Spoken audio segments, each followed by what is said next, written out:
परम भागवत परम पिता परमात्मा के शुभ आशीर्वाद से सत्संग का योग बना है और 2 दिन से लगातार मैं दान का महत्व बता रहा हूं। बलि के जीवन की कथा, किस प्रकार बलि ने एक टोकरी दान किया और फिर वो इंद्र की गद्दी पे बैठा। वहां भी उसने दान करना छोड़ा नहीं और उसके बाद फिर वो बलि बना। वामन भगवान के आशीर्वाद से वो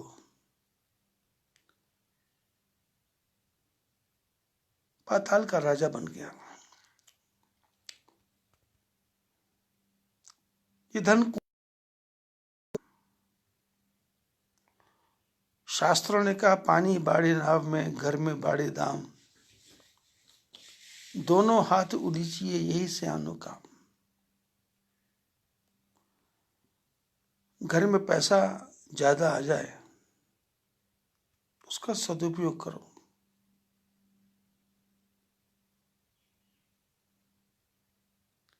किसी की सहायता करो, किसी की सेवा करो। मैं मंदिर में चढ़ाने के लिए नहीं बोलता, मैं नदी में फेंकने के लिए नहीं बोलता। मैं बोलता हूं पैसा उसको दो, इतना पैसा दो कि आदमी स्वयं काम करना सीख ले। आपकी भीख पर टिका ना रहे। ब्राह्मण को भी इतना दान दो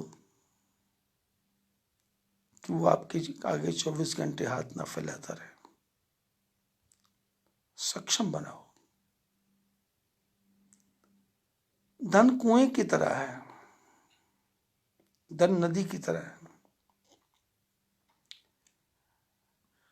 नदी जब तक नदी है, पानी मीठा रहेगा। वो नदी यदि किसी को नहीं देगी तो समुद्र में चली जाएगी। वो मीठी नदी सारी खारी बन जाएगी। ऐसे धन है, सदुपयोग कर लोगे तो धन से यश मिलेगा, मान मिलेगा, प्रतिष्ठा मिलेगी। धन को दबा के रखोगे तो धन किसी काम नहीं आएगा। शराब में चला जाएगा, मांस में चला जाएगा, व्यभिचार में चला जाएगा। लोग उधार लेंगे फिर दुश्मन बन जाएंगे। वकील ले लेगा, डॉक्टर ले लेगा, टैक्स वाला ले लेगा।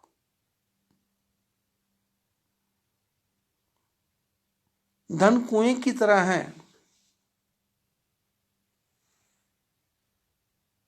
कुएं में पानी भर के रखोगे, उसको बाहर खेत में नहीं डालोगे, लोगों को नहीं पिलाओगे, और कुएं में जितना भी पानी डालेंगे वो कुआं तो कुआं है, उसको कोई फर्क नहीं पड़ता।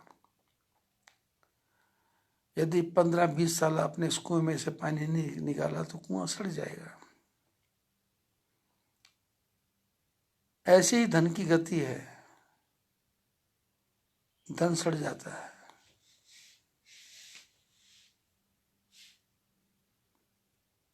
बिड़ला की तरह बनो, अक्षय कुमार की तरह बनो,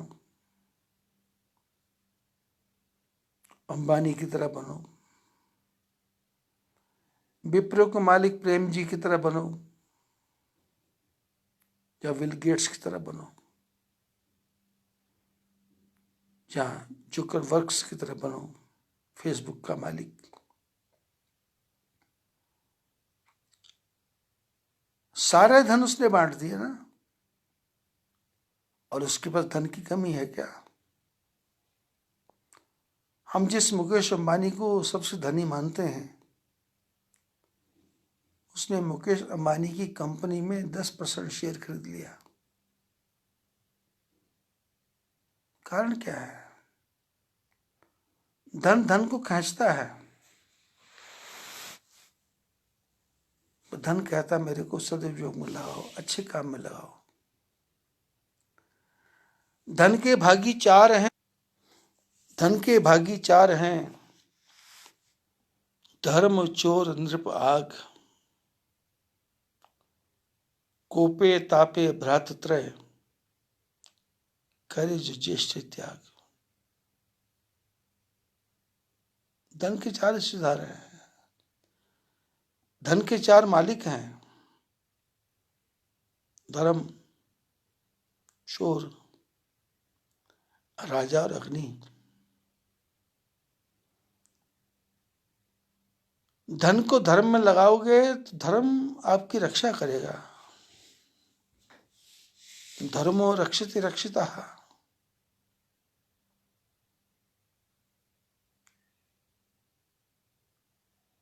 धर्म की तरफ आपके कदम बढ़ेंगे तो धर्म आपकी रक्षा करेगा। यदि आप धन धर्म में नहीं लगाओगे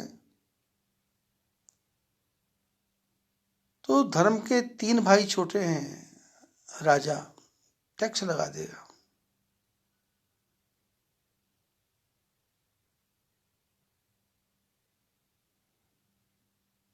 चोर लूट के ले जाएंगे और अंतिम गति है आग लग जाएगी और आग से सब कुछ नष्ट हो जाएगा, नेस्तनाबूद हो जाएगा। कुएं को बचाना है तो उसमें से पानी निकालते रहो, पानी आता रहेगा। नदी को मीठा रखना है तो उसका पानी सदुपयोग करो, ये तो समुद्र में जाके खारा हो जाएगा।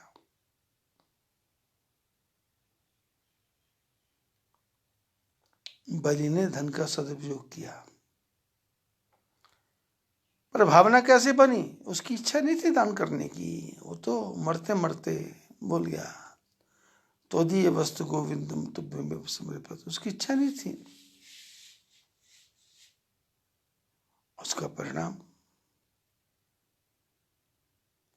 गुरबाणी में लिखा है, धन दान करोगे तो उसका 10 गुना इसी जन्म में मिलेगा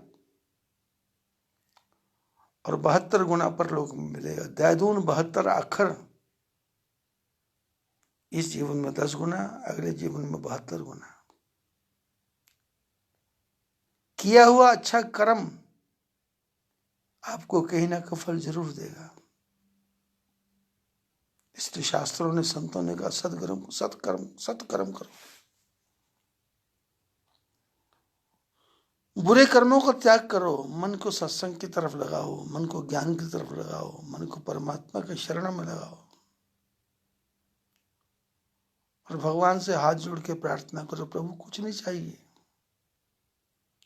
बस मुझे अपनी शरण में ले लो राम, मुझे अपनी शरण में ले लो राम।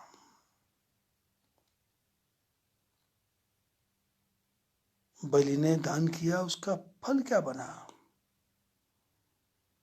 आपने सुना कथा में, वामन भगवान ने विराट रूप बनाया तो उनका पहला कदम ब्रह्मलोक में चला गया और ब्रह्मा जी के कमंडल में गंगा प्रकट हो गई। ये गंगा दान के कारण प्रकट हुई है। दान के कारण गंगा प्रकट हुई है तो इस कारण गंगा में, पानी में कीड़े नहीं पड़ते, क्योंकि शुद्ध मन से, शुद्ध भावना से, अच्छी वृत्ति से जो काम किया जाएगा वो फल देगा। आप जब अच्छा कर्म करेंगे तो आपके परिवार वाले, आपके समाज वाले आपको रोकेंगे। घर में पूजा पाठ करना हो तो हजारों विघ्न है, और कोई गलत कार्य करना हो, शराब पीना हो तो 10 साथी मिल जाएंगे। पिक्चर देने जाना हो तो 5 साथी मिल जाएंगे।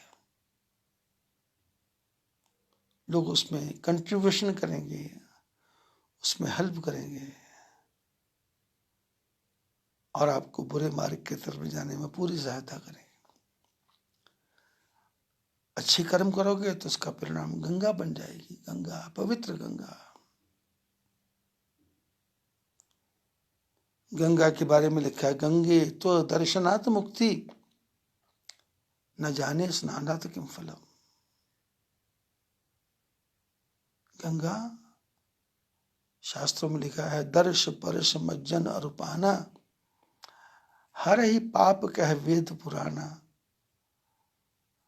गंगा को छुओगे तो मोक्ष है, गंगा में स्नान करोगे तो मोक्ष है, गंगा का दर्शन करोगे तो मोक्ष है।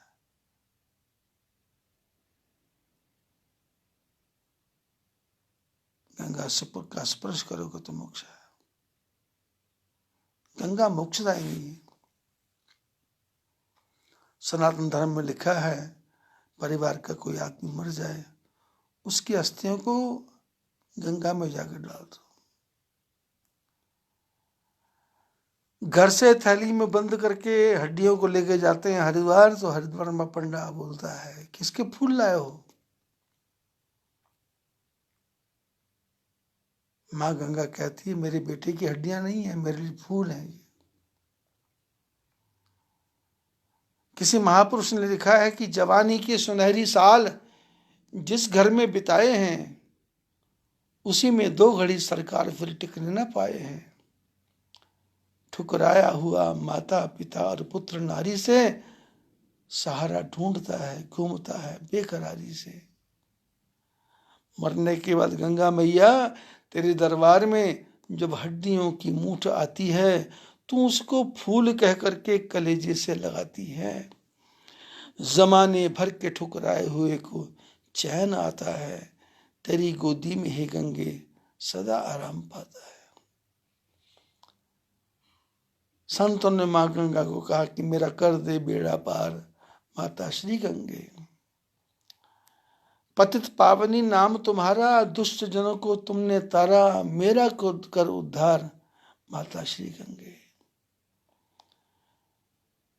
जिस माँ गंगा के जल में हमने अपने पितरों का अर्पण किया, दादा का अर्पण किया, पिता का अर्पण किया, अपने परिवार के बड़े बूढ़ों का अर्पण किया, उनको मोक्ष की प्राप्ति हुई। गंगा हड्डियों को भी तारती है, गंगा जिंदा को भी तारती है, जिंदे को भी गंगा मोक्ष देती है, और मरने के बाद भी गंगा मोक्ष देती है।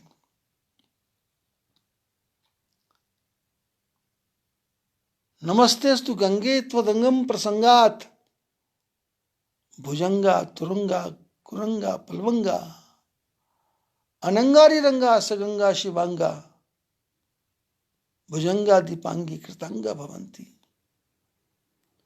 है गंगा मैया, तेरे को नमस्कार है। तो कीट पतंगों को तारती है, हाथी को तारती है, सांप को तारती है। तेरे अंग को प्रसंग करने से, तेरे अंग को छूने से हाथी का कल्याण हो जाता है, कीट पतंगों का कल्याण हो जाता है। मनुष्य का कल्याण तो होगा, क्योंकि मनुष्य तो ज्ञानी है, समझदार है, और हाथी तो अचानक पानी में चला, गंगा में चला जाता है। गंगा आई कैसे? दान से। दान देते समय अहंकार नहीं करना, लोगों को नहीं बताना, समाज को इकट्ठा नहीं करना, वीडियो बना बना के लोगों को नहीं दिखाना कि हम सेवा कर रहे हैं। जैसे आजकल फेसबुक में लोग रोटी बांट रहे हैं और फिर वीडियो बना के डाल रहे हैं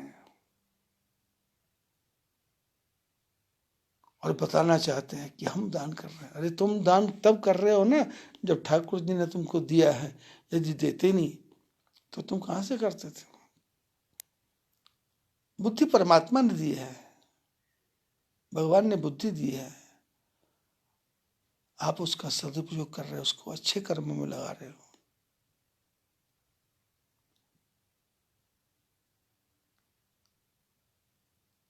कर्म किए जा, फल की इच्छा मत कर ऐ इंसान।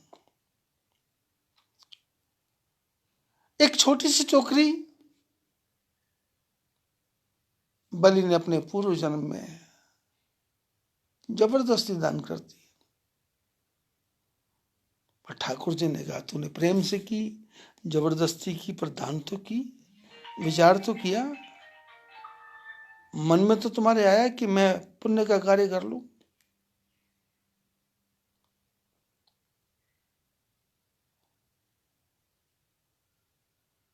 बलि के अच्छा कर्म करने से ब्रह्मा जी के कमंडल में गंगा प्रकट हो गई।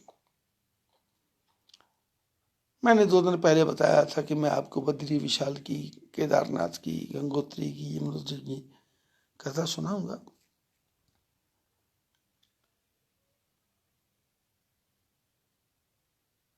पर विचारधारा ऐसी है कि वो पता नहीं कहां से कहां से कहां से कहां से कहां निकल जाए। और सत्संग का मतलब क्या है? शब्दों के बाण से मन के कचरे को भस्म करना। यदि मेरा शब्द समाज में किसी एक को भी लग गया और वो अच्छे कार्य में लग गया तो मेरा सत्संग सार्थक हो जाएगा, एक का भी सुधार हो जाए। और तो मैंने तो ठाकुर जी कृपा से हजारों परिवारों का सुधार किया है,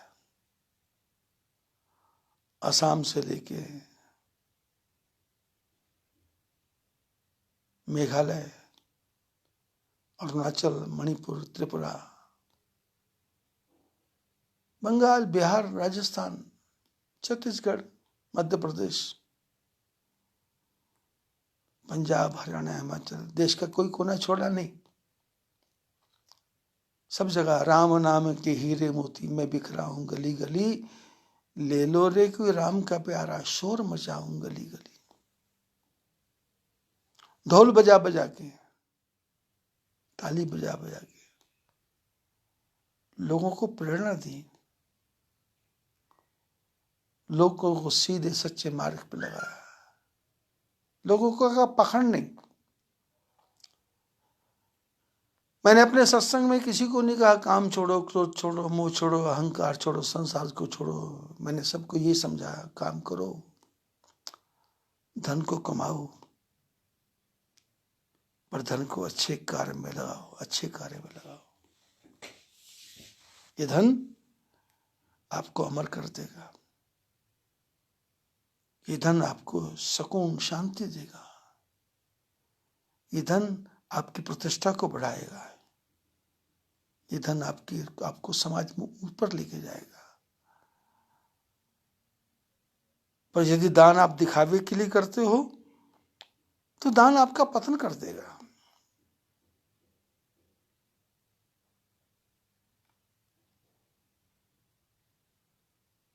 किसी सत्संग में कोई कंजूस चला गया,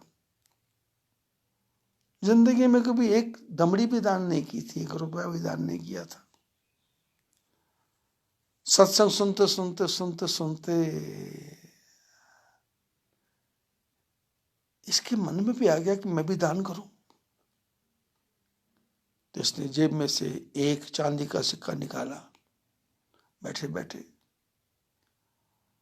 और अपनी मुट्ठी में लेके बैठ गया कि जब जनता थोड़ी शांत होगी तो मैं भी जाऊंगा, दिखाऊंगा।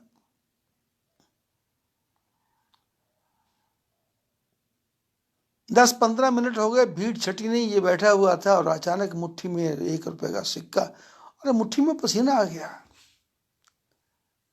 हाथ गीला गीला लगा। इसने हाथ खोला तो देखा रुपए के चारों तरफ पानी पानी है, चांदी के सिक्के के चारों तरफ पानी पानी है।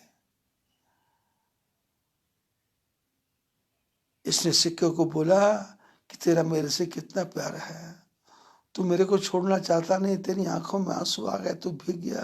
अरे बेटे मैं तेरे को छोड़ता नहीं, चल चल वापस जेब में चला जा। पैसे जेब में रख लिए। कहीं महापुरुषों का सत्संग चल रहा था, हजारों की संख्या में भीड़ थी। लोगों के कहने पे एक सेठ भी सत्संग में अचानक पहुंच गया, पैसे वाला था, लाखों रुपए थे। और मन में विचार करके 20-25 हजार रुपया लेके सत्संग में पहुंचा, लोग दान करेंगे तो मैं भी करूंगा। देखा देखी, संतों ने कहा देखा देखी साधे योग, छीजे काया बाढ़े रोग। देखा देखी काम करोगे तो फिर बात बिगड़ जाएगी, योग देखा देखी करोगे तो योग रोग बन जाएगा। भोगी योग करेगा तो रोगी बनेगा। योग सन्यास के लिए है, योग ब्रह्मचारी के लिए है, योग वानप्रस्थी के लिए है। गृहस्थियों के लिए योग नहीं है। गृहस्थी योग करेगा, 10 दिन करेगा, 15 दिन छोड़ देगा, मोटापा फिर वैसे वैसे होगा। योग सिर्फ रामदेव के लिए है, क्योंकि रामदेव ने, उससे पैसा कमाना है, उसको पैसा कमाना आ गया। अब कोरोना का रोग आया तो अपनी दवाइयां लेके बैठ गया, गिलोय ले लो, तुलसी ले लो। लाखों सालों से लोग तुलसी ले रहे, लाखों साल से गिलोय ले रहे, पर उसकी दुकानदारी चल पड़ी। टीवी में देखोगे तो टीवी वाले इसको बिठा लेते हैं। कोई भी चर्चा हो, काले धन की चर्चा हो तो रामदेव को बुलाओ, कोई मर गया तो रामदेव को बुलाओ। जबकि वो इतना लंपट है, इतना धूर्त है कि उसने अपने गुरु को नहीं छोड़ा, उसने अपने मित्र को नहीं छोड़ा। जिस सीढ़ी से वो चढ़ा उसने वो सीढ़ी तोड़ ही दी। जितना समेटा जाता उतना समेटो, नहीं तो उसके आश्रम में जाओ आप दवाई लेने के लिए, तुम्हारी छीलने तुम्हारे कपड़े भी उतार देगा, तुम्हारी चमड़ी भी उतार देगा, तुमको नंगा करके रख देगा, और उसके बाद इलाज कुछ नहीं उसके पास। आप टीवी में देखते हो ना, दवाइयों वाले कैसा प्रचार करते हैं।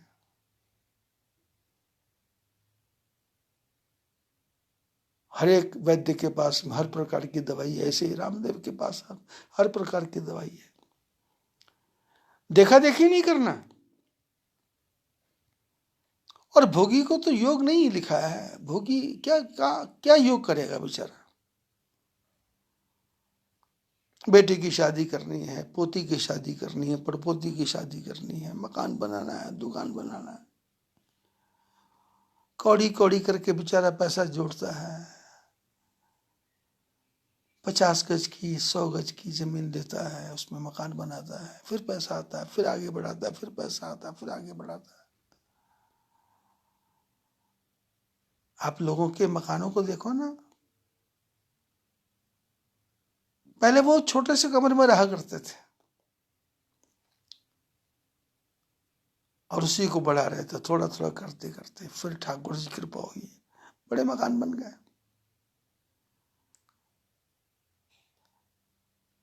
घर गृहस्थी में कोई मर रहा है, कोई जी रहा है, किसी की 13वीं है, किसी की 12वीं है, किसी का छूछक है, किसी का छावड़ है। गृहस्थी के पास कहाँ समय योग करने का। इसलिए मैं समाज में सत्संग में लोगों को बोलता हूं कि घर में मंदिर मत बनाओ, ठाकुर जी का मंदिर जहां है वहीं जाओ। और आप देख रहे होंगे संसार कैसा कैसा पागल हो गया आदमी। श्याम बाबा के मंदिर बन रहे हैं, रामदेव बाबा के मंदिर बन रहे हैं, शिरडी वाले के मंदिर बन रहे हैं,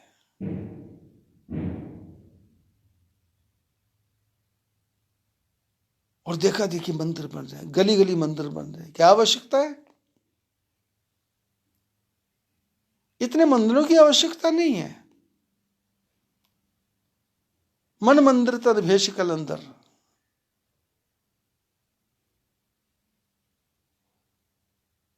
मन मंदिर। और आपने देखा होगा पुराने जमाने में मंदिर शहर से बाहर होते थे।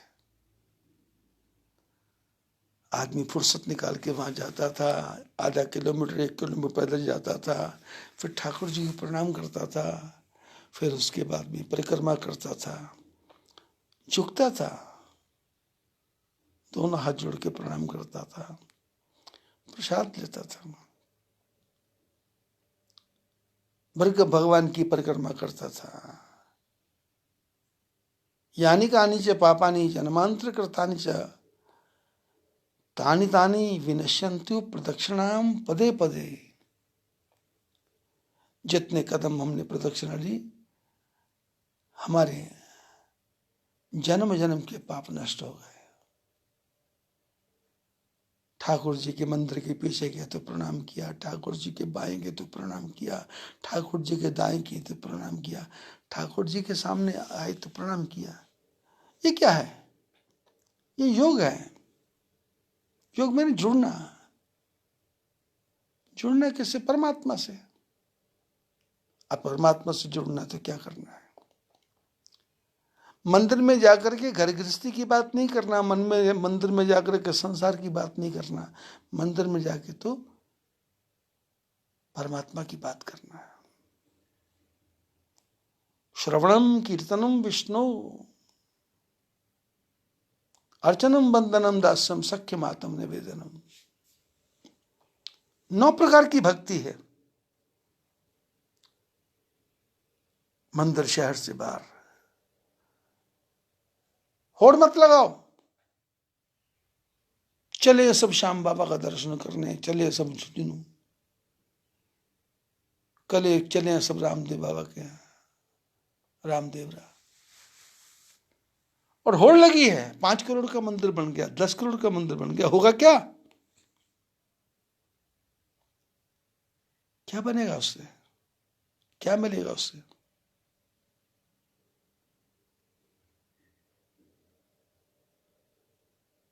कंकर पत्थर जोड़ के मंदिर दिया बनाए, कंकर पत्थरों को जोड़ा, पर हम वहां जाकर के गृहस्थी की बात करते हैं। बेटा कैसा है, बेटी कैसी है, भाई कैसा है, बहन कैसी। मंदिर तो पूरे शहर में एक ही होना चाहिए, भीड़ नहीं, होड़ नहीं। मंदिर जिसमें मेरी श्रद्धा हो, जिसमें मेरा पूरा विश्वास हो। मैं देखता हूं करसान जाकर के श्यामदेव बाबा का मंदिर है, कोई जाने को तैयार नहीं। मैं देखता हूं अमरावती में होड़ लगी है, रोज भंडारा चल रहा, रोज भंडारा चल रहा, और वो लोग खाने वाले आ रहे हैं, खा पी के जा रहे हैं। भागवत की कथा हो, राम कथा हो, स्टॉल लगे हैं, पूड़ी मिलेगी, समोसा मिलेगा, डोसा मिलेगा, इडली मिलेगी, रसमलाई मिलेगी, रसगुल्ले मिलेंगे। मथुरा के पंडों ने नया ही एक बिजनेस शुरू कर दिया। टेंट वाले भी उनके, स्टॉल वाले भी उनके, पंडित भी उनका, पुजारी भी उनका, कथा भी उनकी, और सारी दक्षिणा भी उनकी। और हम 3 घंटे वहां जाके मूर्ख बनते हैं, क्योंकि डांस पर डांस चल रहा है, नाच पर नाच चल रहा है। कथा की तो चर्चा ही नहीं है, ठाकुर जी का तो नाम ही नहीं है। और ढोलक बजाने वाली भी औरतों को देख रहे हैं, हारमोनियम बजाने वाली भी औरतों को देख रहे हैं, और बेचारी ये महिलाएं थोड़ा सा कीर्तन शुरू उठ के डांस करने लग जाती। भगवान की भक्ति में नाचना बुरा नहीं, नारद जी नाचे थे, मीरा नाची थी, लेकिन देखा देखी नहीं। समाज आपको बुरी दृष्टि से देखता है, समाज आपकी तरफ गंदी नजरों से देखता है।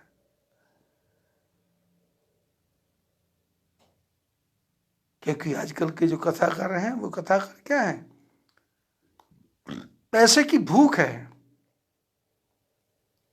कोई 5 साल का बच्चा कथाकार बन रहा, उमा भारती, बचपन से। लेकिन भूख क्या है?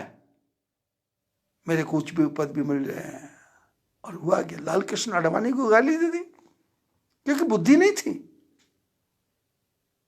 साईं बाबा की बड़ाई करती है, जगत गुरु शंकराचार्य जी ने कहा वो तो राम भक्ति करती थी, ये साईं भक्त कब से हो गई? क्योंकि जीवन में बैलेंस नहीं है, जीवन में ज्ञान नहीं है, जीवन में ठहराव नहीं है। कैसे पैसा आ जाए? विदेशों में जाना है, फ्लाइट में घूमना है, और फिर लोगों को अपनी फोटो आके दिखाना है। क्या पड़ा है इसमें भाई? ठाकुर जी की भक्ति करो, भगवान का सत्संग सुनाओ, लोगों को ज्ञान बांटो। यदि कथा का सार पैसा कमाना है तो पैसा तो वैश्या भी कमा रही है, बाजार की औरत भी कमा रही है, और तुम भी पैसे ही कमा रहे हो, और फिर कर क्या रहे हो? टीवी को खोल कर देखो, सत्संग के कम से कम 30-35 चैनल चल रहे हैं, और जो चैनल चलाने वाले हैं उनको पता है ये बाबा की भूख क्या है। 30,000 रुपया 20 मिनट का लेते हैं, और सत्संग चलते चलते नीचे लाइन आती है, हमारा अकाउंट नंबर जी है, इसमें पैसा भेजो, गौशाला है। अरे जितने महात्मा भारत में कथा कर रहे हैं, यदि वो सारा पैसा गौशाला में लगा दें तो गौशालाएं सोने की बन जाएगी, एक भी गाय भूखी नहीं मरेगी। जितने कथाकार हैं इनके घरों में जाके वो देखो, गाय के नाम पे पैसा कमा रहे हैं, पर एक भी गाय इनके घर में है क्या? ना ना ना। ज्ञान दूसरे को लिए, अपने लिए कोई ज्ञान नहीं है, अपने लिए कोई धर्म नहीं है, अपने लिए कोई गीता रामायण भागवत नहीं है। लोगों को सुनाना, वो भी पूरा सुनाना नहीं, बस 15, 20, 25 कीर्तन याद कर लिए, बस उसी में घूमते रहे। 5 वर्ष का बच्चा भी सत्संग कर रहा है, लड़कियां भी सत्संग कर रही हैं,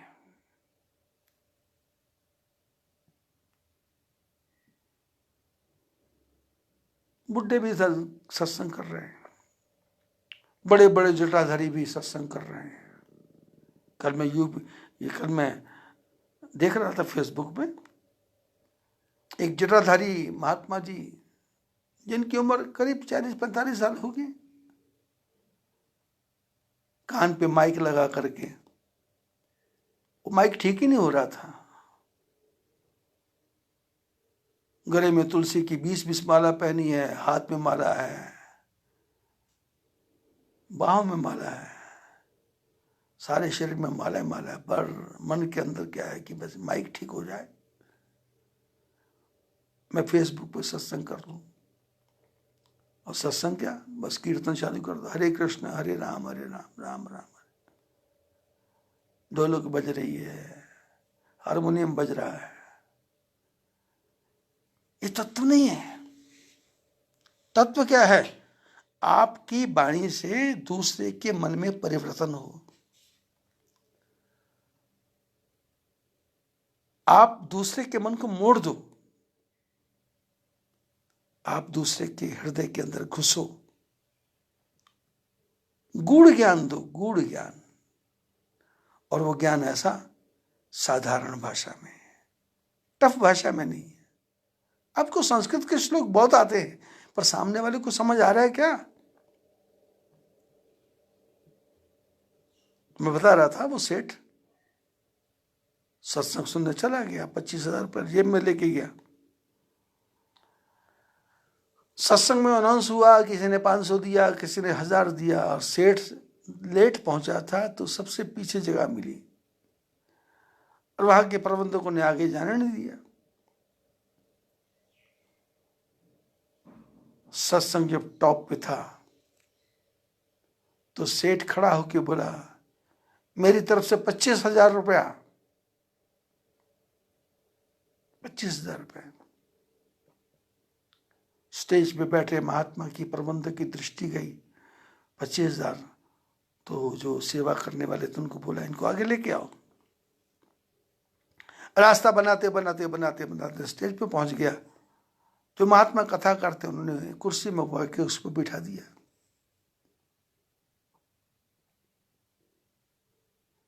कुर्सी पे बैठा तो देखा हजारों की संख्या में लोग बैठे हैं। ये खड़ा हुआ, महाराज जी के चरणों में 25,000 रखा और ये महात्मा जी को बोलता, महात्मा जी आप भी पैसे वाले का आदर करते हो, मैंने पैसा दिया, आपने मेरे को स्टेज पे बिठा लिया, नहीं तो मैं बहुत वहां दूर जूते के ऊपर बैठा था। महात्मा जी ने धीरे से समझाया, बेटे जब तक तू पैसे को दबा के रखा था, जब तक तू पैसे से प्रेम करता था, तू जूतों पे बैठा था, और जिस समय तुमने लक्ष्मी का त्याग किया, ठाकुर जी ने उठा के तेरे को ऊंचे सिंहासन पे बिठा दिया। त्याग से आगे बढ़ता है। भागती फिरती तो दुनिया जब तलब करते थे हम, जबकि मुख हमने है मोड़ा तो बेकरार आने को है। ये दुनिया परछाई की तरह है, इनके पीछे भागोगे तो परछाई आगे आगे भागेगी, हम वापस मुड़ जाएंगे तो परछाई हमारे पीछे आएगी।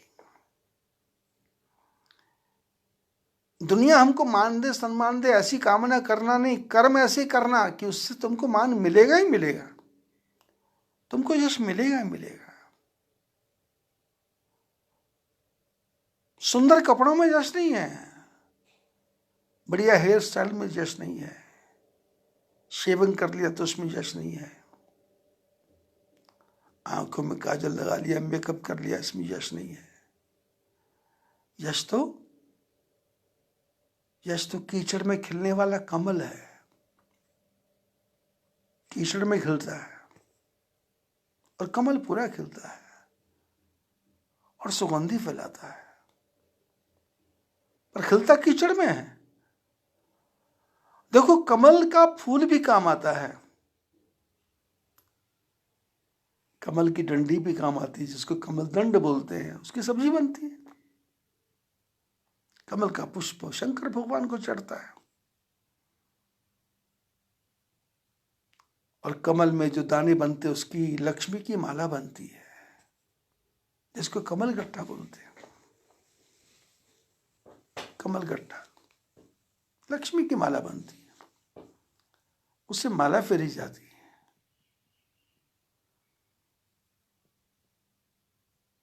तो मैं बता रहा था कि मंदिर ज्यादा नहीं, पुराणों में कथा है, पुराणों मेरी अपनी बनाई कथा नहीं, पुराणों में कथा है। मंदिर कितने हम जानते हैं, सब जानते हैं कि शंकर भगवान काशी में मोक्ष देते हैं, तारक मंत्र का उपदेश देते हैं। हमारे समाज में लोग अंत समय में काशी में जाके रहते हैं और रूखी सूखी खा के वहां विश्राम करते हैं, क्योंकि उनको पता जब मरेंगे तो मोक्ष मिलेगा। भगवान शंकर हमारे कान में आके राम नाम का तारक मंत्र देंगे, हम तर जाएंगे। शंकर भगवान तारते हैं। भगवान के त्रिशूल के ऊपर काशी बसी है, ऐसा शास्त्रों में लिखा है। त्रिशूल के ऊपर काशी बसी है। शंकर भगवान त्रिशूल पे काशी बसी, सबका मोक्ष करते हैं, सबका मोक्ष करते हैं। एक बार विश्वामित्र जी के मन में विचार आया कि चलो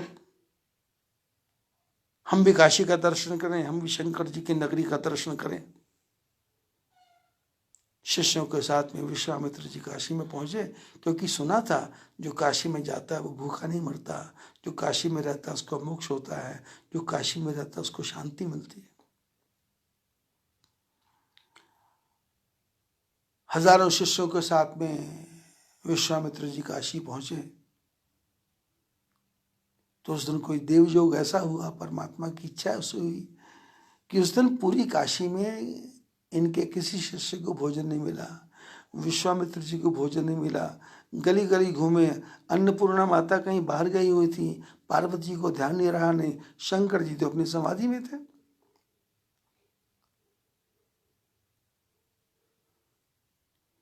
सारा दिन घूमते घूमते महात्मा परेशान हो गए, थक गए, हार गए।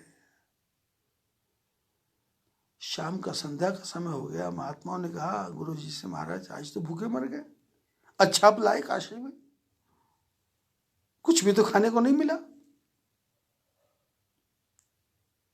विश्वामित्र जी के मन में आया कि ये तो पाखंड है भाई, ये तो ढोंग है। नाव में बैठे गंगा पार किया। गंगा के पार में एक जगह है मगहर।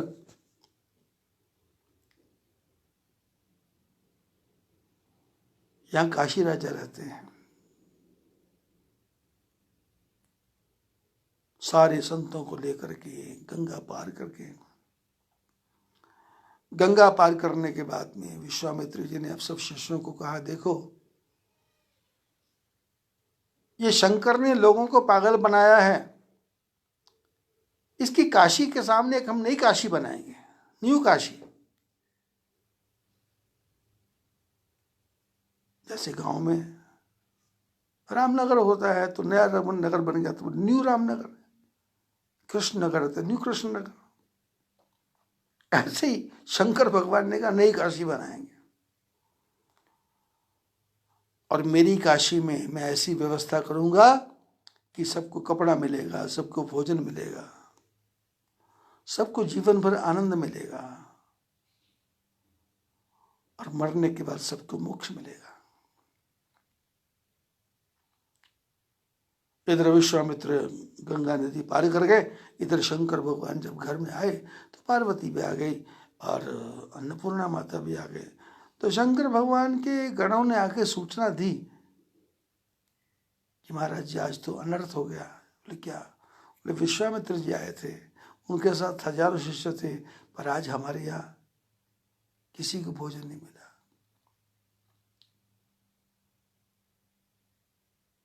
शंकर भगवान का मन उद्विग्न हो गया, शंकर भगवान का मन उदास हो गया। अन्नपूर्णा से पूछा आपने ऐसा क्यों किया? अन्नपूर्णा ने कहा भाई काम हो गया था। और उसी गण ने आकर के सूचना दी कि विश्वामित्र गंगा नदी पार करके वहां मगहर में जाके निवास कर रहे हैं, और उन्होंने संकल्प ले लिया है कि न्यू काशी बनाएंगे, सबको मोक्ष मिलेगा, भोजन मिलेगा, कोई भूखा नहीं मरेगा, खा के मरेगा। जैसे हमारे यहाँ होता है ना, कोई मरता है तो उसके मरने के बाद उसके मुंह में घी डाल देते हैं, पतासा डाल देते हैं, जैसे वो यमराज के पास जाके बोलेगा कि मैं खा पी के आया हूं, भूखा नहीं आया हूं, देखो मेरे मुंह में घी लगा हुआ है।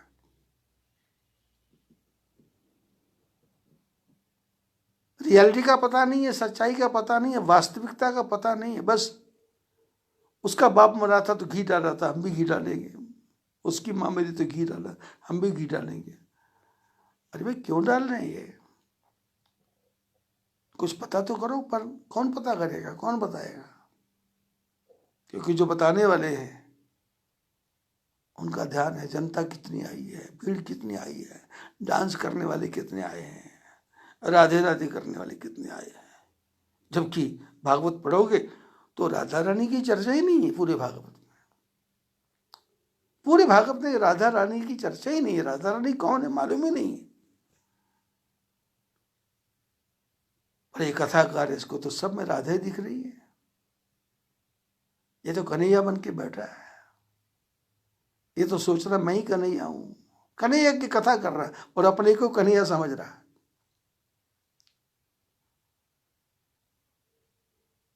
शंकर भगवान का मन थोड़ा उद्विग्न हुआ कि ये गलत हो गया। गण ने बताया कि वो जा रहे हैं, गए विश्वामित्र जी नई काशी बनाएंगे।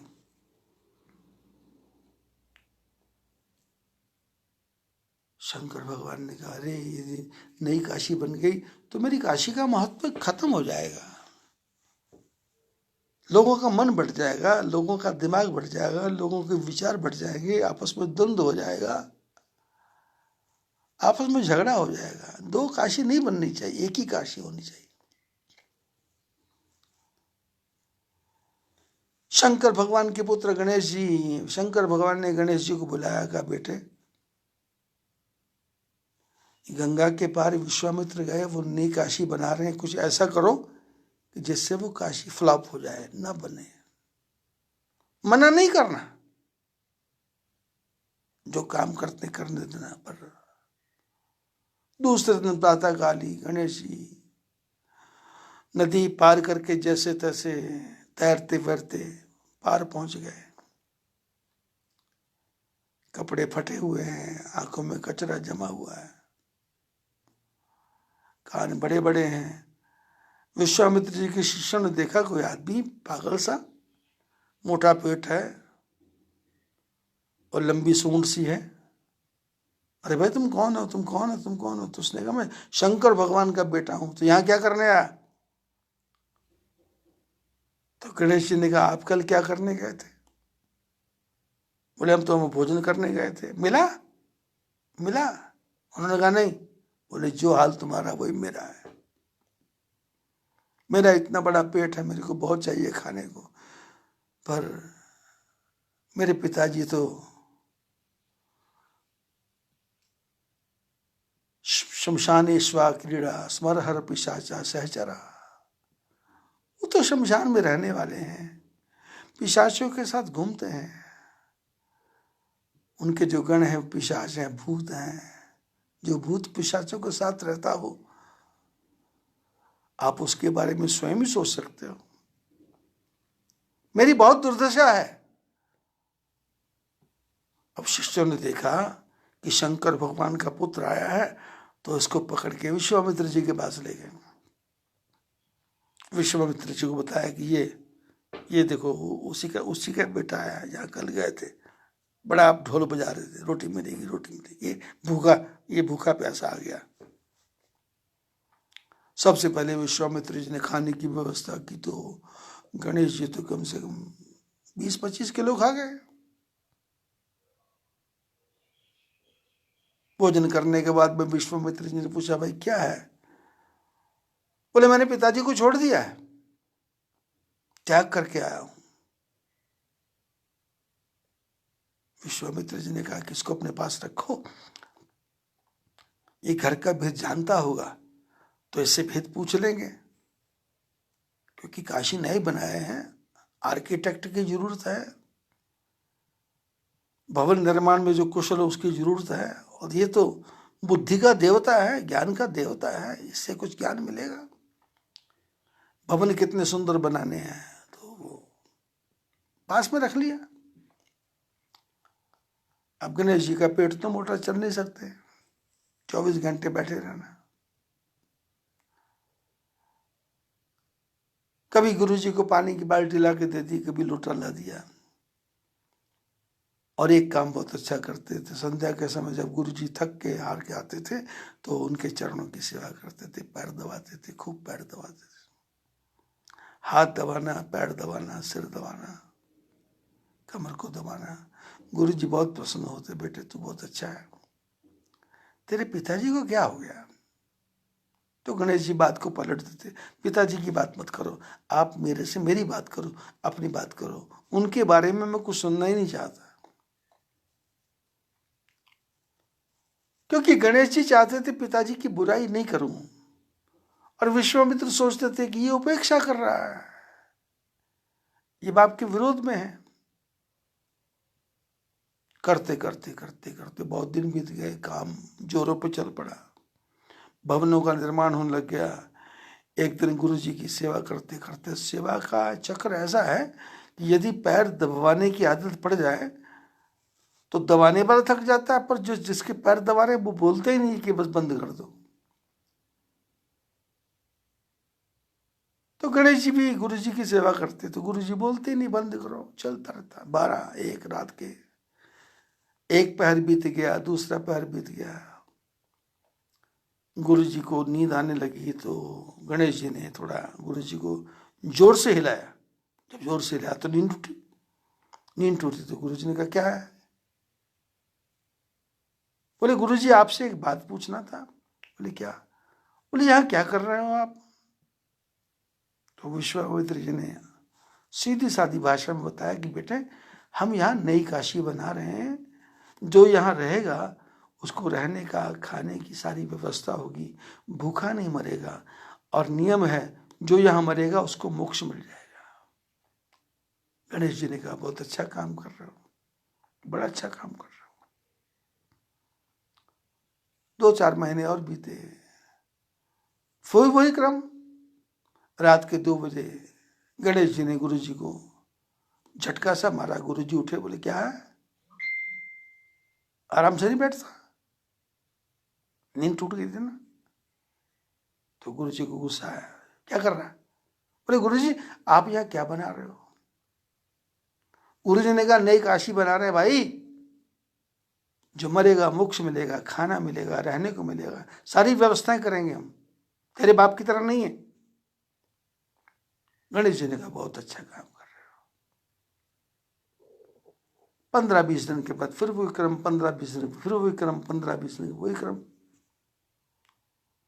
एक दिन गुरु जी बहुत थके थे और गणेश जी ने उठाया और गुरु जी झटके से उठे, अरे क्या परेशान कर रहा तू? बाप के पास भी दिमाग नहीं है, बेटे के पास भी दिमाग नहीं, जैसा बाप है वैसे बेटा है, क्या है? तो गणेश जी ने कहा आप यहाँ क्या बना रहे गुरु जी? तो गुरु जी को क्रोध आ गया। तो गुरु जी ने कहा यहाँ काशी बनाएंगे, खाने को मिलेगा, और जो यहाँ मरेगा वो गधा बन जाएगा। गुस्सा आया हुआ था। गणेश जी ने हाथ जोड़े, बोले आपका संकल्प बहुत अच्छा है, गधा ही बनना चाहिए। उसी समय गणेश जी उठे और वापस आ गए। शंकर भगवान ने कहा क्या हुआ? बोले मामला फिट हो गया, अब दूसरी काशी बने या ना बने, पर जो मरेगा वो गधा बनेगा और कोई भी वहां जाकर रहेगा नहीं। आज लाखों साल हो गए लोग काशी में जाकर रहते हैं, दशाश्वमेध घाट पे जाते हैं, मणिकर्णिका घाट में जाते हैं, सैकड़ों मील मील दुनिया की लाशें आती, दुनिया भर की लाशें आती हैं, सबको मणिकर्णिका घाट पे जलाया जाता है, पर मगहर कोई नहीं जाता। कथा सुनाने का तात्पर्य यह है कि घर घर में मंदिर नहीं बनाना। आपके घर में मंदिर है और ठाकुर जी को सुबह दोपहर शाम भोग नहीं लगा तो आपको उसके पाप का फल भोगना पड़ेगा।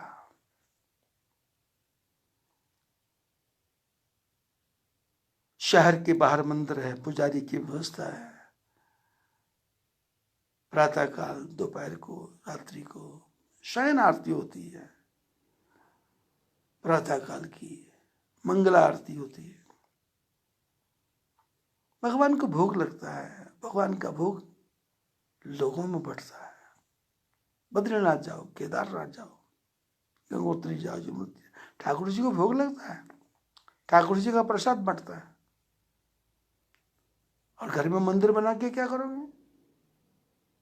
होड़ लगी है, होड़। और ऐसी ऐसी जगह मंदिर बनाया है कि सीढ़ी के नीचे मंदिर,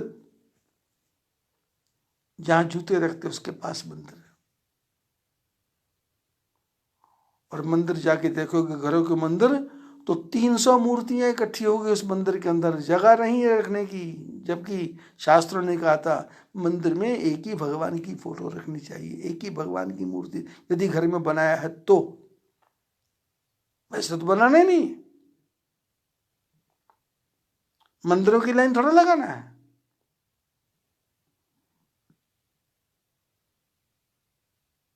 माँ पे पोते को बोलती है जाके भगवान को सुला दे, दादा पोते को बोलता है भगवान को सुला दे।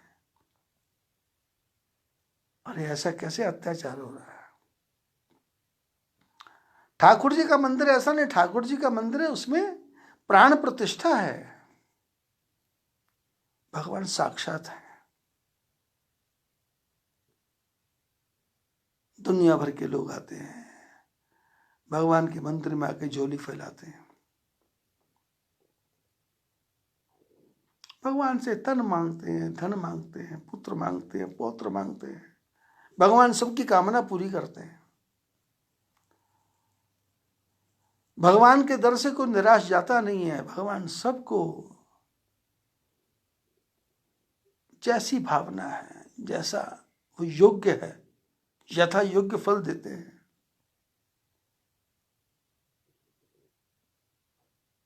पुत्र की जगह पुत्र देंगे, पौत्र की जगह पौत्र देंगे, संपत्ति की जगह संपत्ति देंगे, और साथ में भगवान कहते हैं इनका सदुपयोग करो।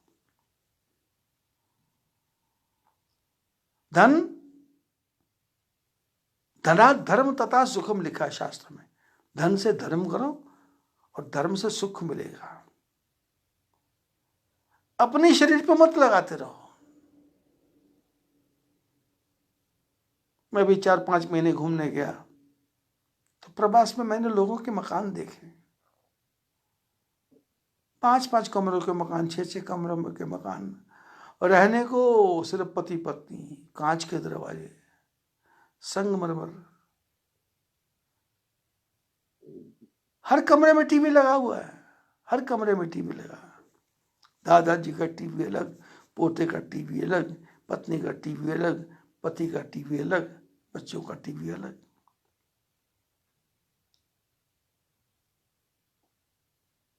और टीवी नहीं है तो फिर मोबाइल है, और होड़ लगी है 50,000 का मोबाइल, 1 लाख का मोबाइल। किसको दिखा रहे हो आप? ये पैसे का दुरुपयोग क्यों कर रहे हो आप? पैसे का सदुपयोग करो।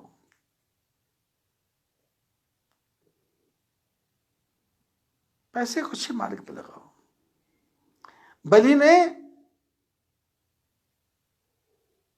अनाश्रुति से अचानक टोकरी गिर गई, प्राण निकल गए, और मरते समय कह दिया त्वदीय वस्तु गोविंदम तुभ्यमेव समर्पयेत्। प्रभु तेरे को अर्पण है।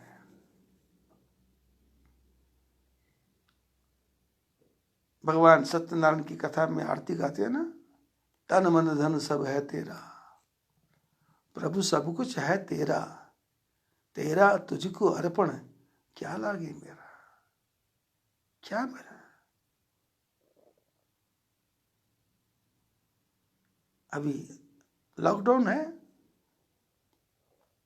कोई पिज्जा नहीं खा रहा, कोई डोसा नहीं खा रहा, कोई समोसा नहीं खा रहा, कोई इडली नहीं खा रहा, बस घर में ही जो थोड़ा मोड़ा बना के खा रहे हैं।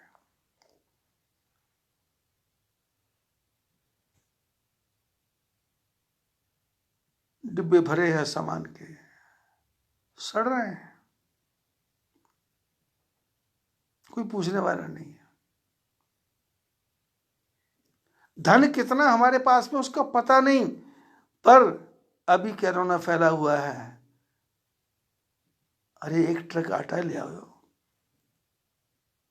2 बोरी चीनी ले आओ, सूखा दूध ले आओ,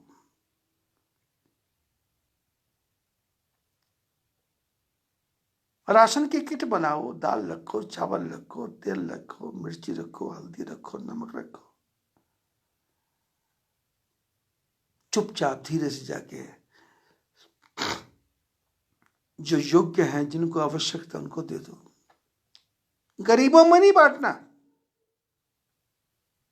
गरीब कोई नहीं है। 66 साल हो गए मेरी उम्र, और लगभग 16 साल की उम्र से समाज में घूम रहा हूं। महाराष्ट्र जाओ, लोग शराब पी रहे हैं, खैनी खा रहे हैं, तंबाकू खा रहे हैं, 15-15, 20-20 रुपए का तंबाकू खा रहे हैं। अरे 15 रुपए में तो आधा किलो, पौना किलो आटा आ जाता है, घर का गुजारा हो जाए। गरीब कौन है?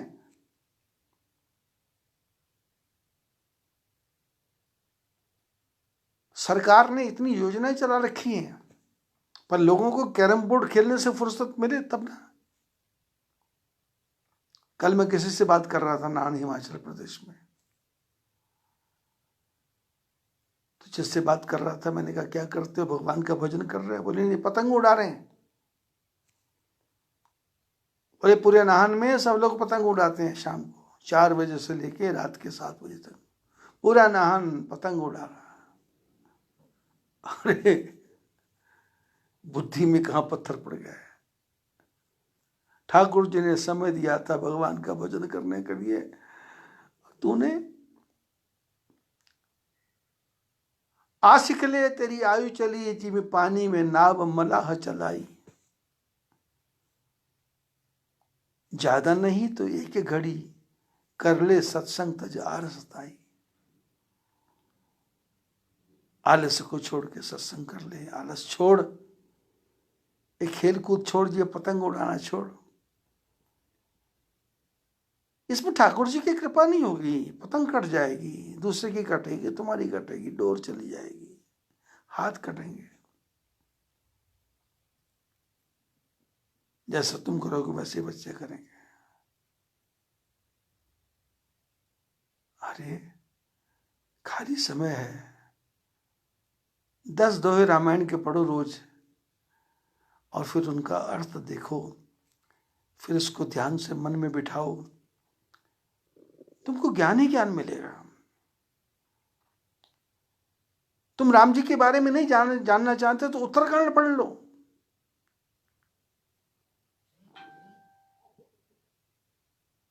भगत तात अनुपम सुखमूला, मोह सकल व्याधिन कर मूला। सारे सुखों का मूल भक्ति है और सारे दुखों का मूल मोह है। मोह में आदमी फंस गया, पतंग उड़ा रहा है, समय व्यतीत कर रहा है। सत्संग की तरफ लगाओ। कोरोना है, अभी 1 महीने का लॉकडाउन और चलेगा, पूरा 1 महीने का लॉकडाउन, क्योंकि बीमारी ज्यादा मिलने से बीमारी बढ़ेगी। दूरी, संसार से दूरी करना है और ठाकुर जी के नजदीक जाना है, ठाकुर जी के चरणों की तरफ जाना है। समय मिला है। रामायण का अखंड पाठ नहीं करना, सुंदरकांड का अखंड पाठ नहीं करना। लोग मेरे से चर्चा करते हैं, हम पूजा करते हैं शिव चालीसा, दुर्गा चालीसा, सती चालीसा, हनुमान चालीसा। अरे इतनी चालीसा पढ़ने से क्या होगा भाई? गुरु जी के मंत्र का जप करो। राम नाम लड्डू, गोपाल नाम घी, हरि का नाम मिश्री, घोल घोल पी। बार बार रिपीट करो मंत्र को, बार बार रिपीट करो, बार बार याद करो। ऐसा घोट घोट के पी लो। बूटी पीला हरि नाम वाली, घोल घोल के। बूटी पीती तन्ने जट, हो गए पत्थरों प्रगट। धन्य जाट ने बूटी पीली भगवान की, पत्थर में से प्रकट कर दिया।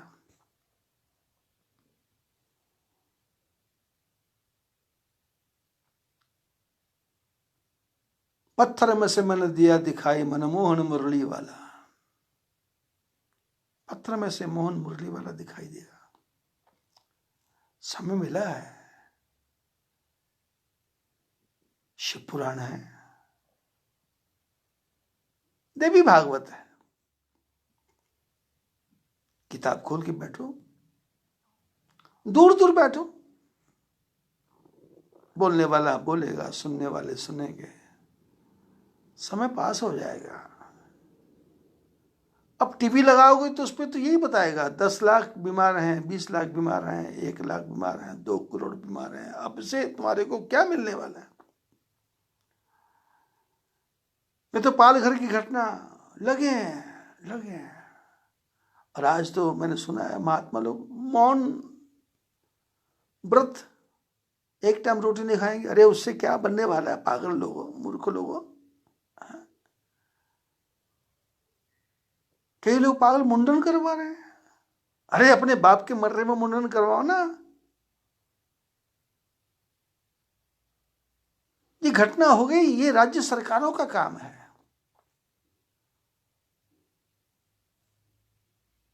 ये मोदी का काम है। आपने जिसको चुन के भेजा है, ये अमित शाह का काम है, वो देखेगा।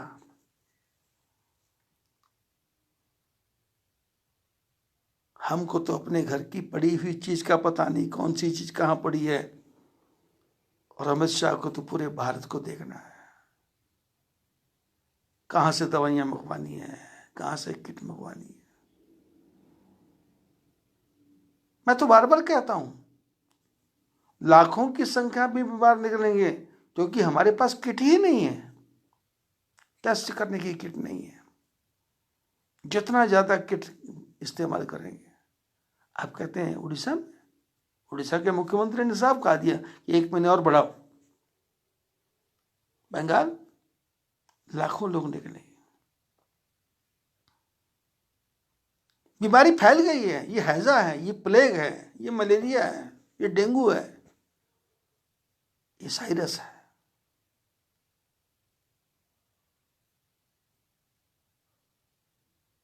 ये इबोला है।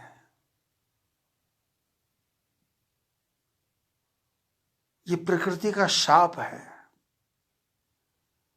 हमने प्रकृति का दोहन अंधाधुंध किया। पहाड़ों को काट काट के मैदान बना दिया, अपनी बिल्डिंग खड़ी कर दी। प्रकृति क्या करेगी? नदियों के किनारे मकान बना दिए, नदियां कहां जाएंगी? समुद्र के किनारे कब्जा है।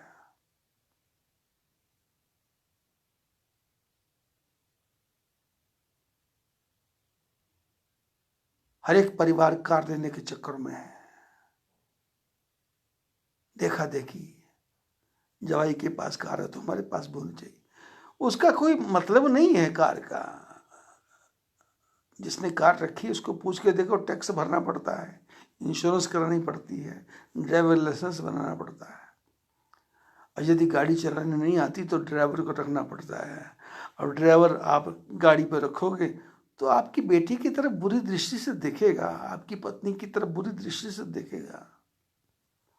और वो ड्राइवर 24 घंटे विचार करेगा कि मैं मालिक को कैसे चूना लगाऊं, क्योंकि तुम 5,000 दोगे, 3,000 दोगे, उसने अपने बच्चों को पेट पालना है।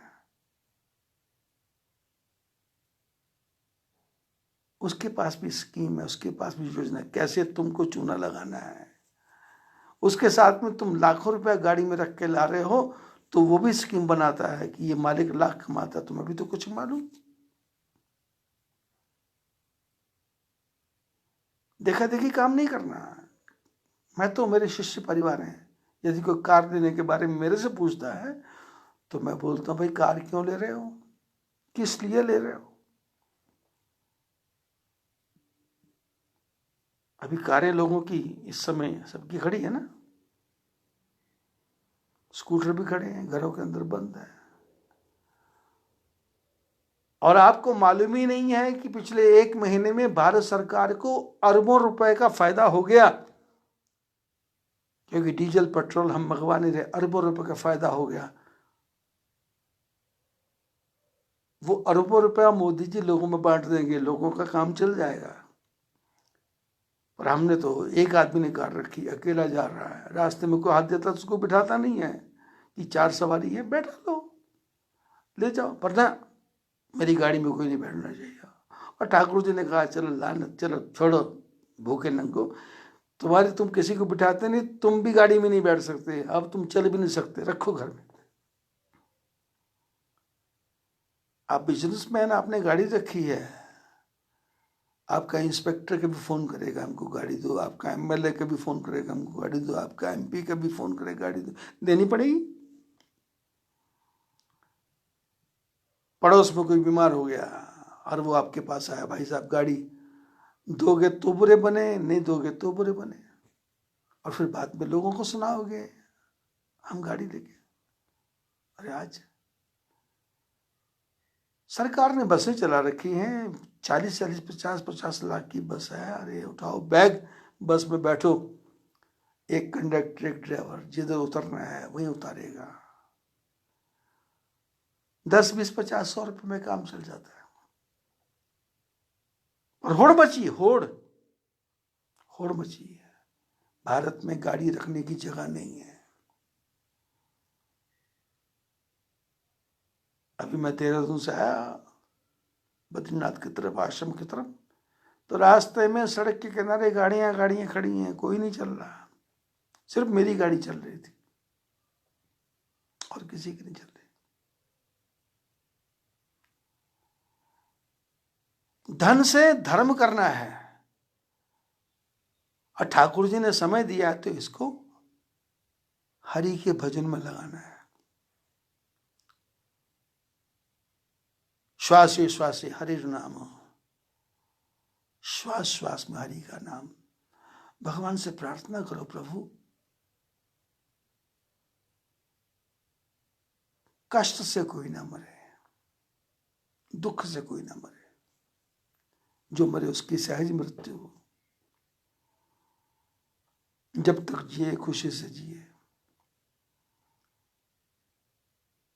ये दुख सुख तो मानव की संपत्ति है, दुख तो मानव की संपत्ति है, तो दुख से क्यों घबराता है?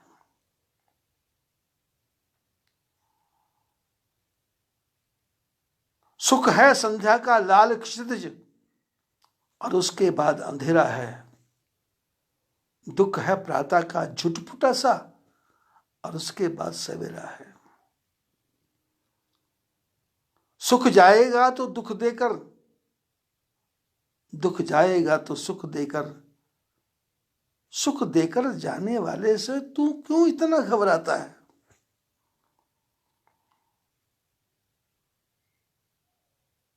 ये कोरोना आया है,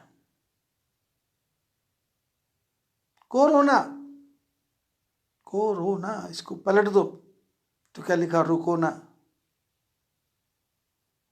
मन की वृत्तियों को रोको ना, मन की वृत्तियों को ठाकुर जी क्यों लगाओ? कोरोना,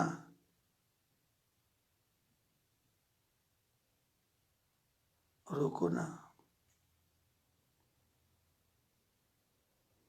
थोड़ा सा पलट दो। रुकना नहीं है, श्वासों की माला को ठाकुर जी के चरणों में लगाओ।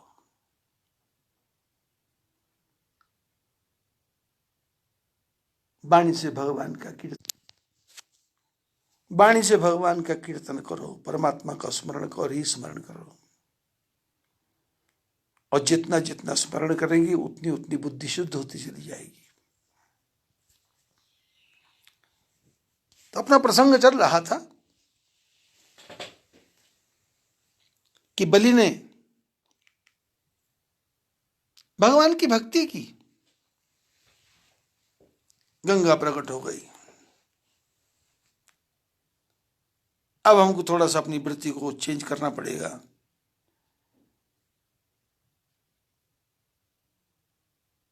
क्योंकि शास्त्र इतने ज्यादा हैं कि वक्ता बोलते बोलते कहां से कहां घूम जाता है।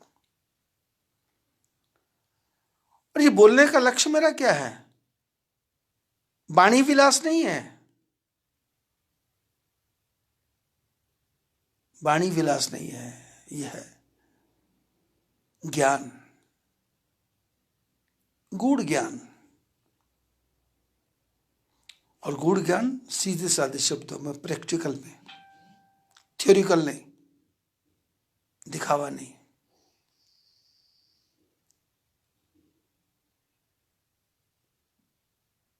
मैं कहा करता था सत्संग लाइव फेसबुक पे, लेकिन ऐसे ऐसे बैठे बैठे विचार किया कि भारत में घूमता हूं तो यहां भी जाता हूं, वहां सत्संग क्या है? साधु जो बोलेगा वो सत्संग है। क्योंकि साधु ने ज्ञान की बात करना है, कुछ भी नहीं बोलेगा तो चलते फिरते वो ज्ञान दे देगा। आपकी यदि आंख है तो साधु के चलने पर भी आपको ज्ञान मिलेगा, आपकी आंख है तो आप उसके हंसने से मुस्कुराने पर भी ज्ञान मिलेगा, आपकी आंख है तो उसके नाचने पे भी आपको ज्ञान मिलेगा। साधु स्वयं ज्ञान की मूर्ति है, साक्षात ज्ञान है साधु।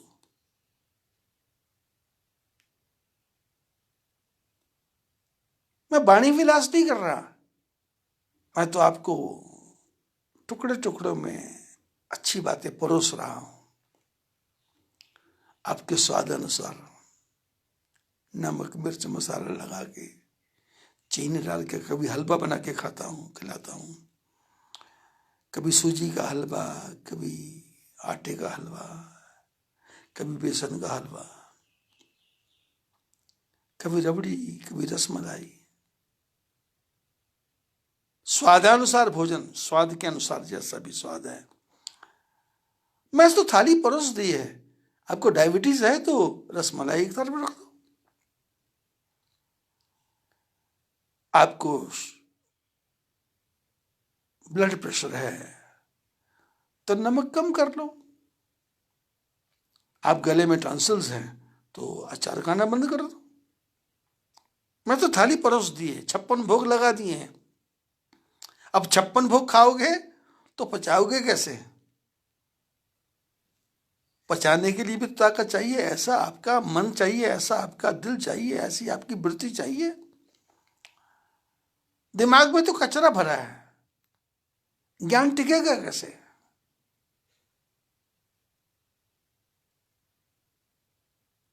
नींबू के अंदर दूध डालोगे तो दूध फट ही जाएगा। ऐसे यदि तुम्हारा तुम्हारा बुद्धि ठीक नहीं है तो मेरा ज्ञान भी फट जाएगा। आपको उसको इसमें तर्क वितर्क मिलेंगे, आपको उसमें बुराई मिलेगी, आप मेरे को कहोगे बाबा जी संतों की बुराई, संतों की बुराई नहीं करता मैं किसी साधु को। संत संत सब एक हैं, आप अपने धाम, संत सब अपने अपने धाम में एक हैं, परमात्मा सब एक है। यशोदा ने पुत्र मान लिया, कंस ने शत्रु मान लिया और रावण ने शत्रु मान लिया, पर भगवान कहते ना तुम शत्रु मानोगे तो भी मैं कल्याण करूंगा, तुम पुत्र मांगोगे तो भी कल्याण करूंगा, तुम बेटा मांगोगे तो भी कल्याण करूंगा, तुम भाई मानोगे तो भी कल्याण करूंगा, मैं तो हर प्रकार से कल्याण ही करूंगा। ठाकुर जी तो कल्याण करेंगे, ऐसे ज्ञान है। लेकिन शर्त है, आपकी सुनने वाले की बुद्धि ठीक है क्या? यदि सुनने वाले की बुद्धि ठीक है तो मेरी हर बात में आपको रस मिलेगा। महात्मा बुद्ध जी के जीवन की घटना है। महात्मा बुद्ध जी यहां भी जाते थे, बुद्धम शरणम गच्छामि, धम्मम शरणम गच्छामि, इसका कीर्तन करते हैं, ज्ञान की तरफ चलो, ज्ञान की तरफ चलो। महात्मा लोग बोलते ना, ज्ञान तिमिरांधस्य ज्ञानांजन शलाघ्या, अज्ञान रूपी अंधकार को मिटाना है, दीपक जलाना है। ज्ञान गंगा नहा ले प्यारे मना, तू तो बिगड़ी बना ले प्यारे मना। ज्ञान की तरफ जाएंगे तो आपको हर क्षण शांति मिलेगी। शांति वस्तु का नाम नहीं है, शांति किसी स्त्री का नाम नहीं है, शांति तो तुम्हारे मन की वृत्ति है। तुम्हारी वृत्ति ठीक है तो तुमको सब कुछ लुटने के बाद भी शांति मिलेगी।